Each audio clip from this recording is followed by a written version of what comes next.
আসসালামু আলাইকুম ওয়া রাহমাতুল্লাহি ওয়া বারাকাতুহু। সুপ্রিয় দর্শক শ্রোতা, আজ আমাদের টপিক হলো শবে বরাতের স্পেশাল প্র্যাকটিস, শবে বরাতের বিশেষ আমল।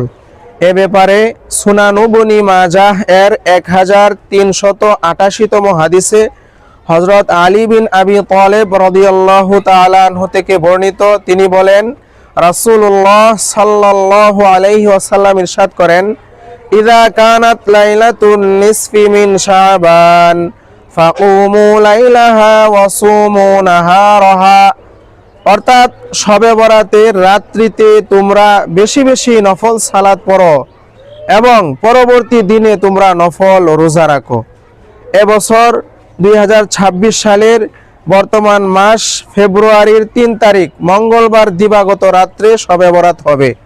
এই রাত্রে আমরা সকলেই বেশি বেশি নফল সালাত পড়ব, জিকির করব, কোরআন তিলাওয়াত করব, নফল সাদাকাহ করব।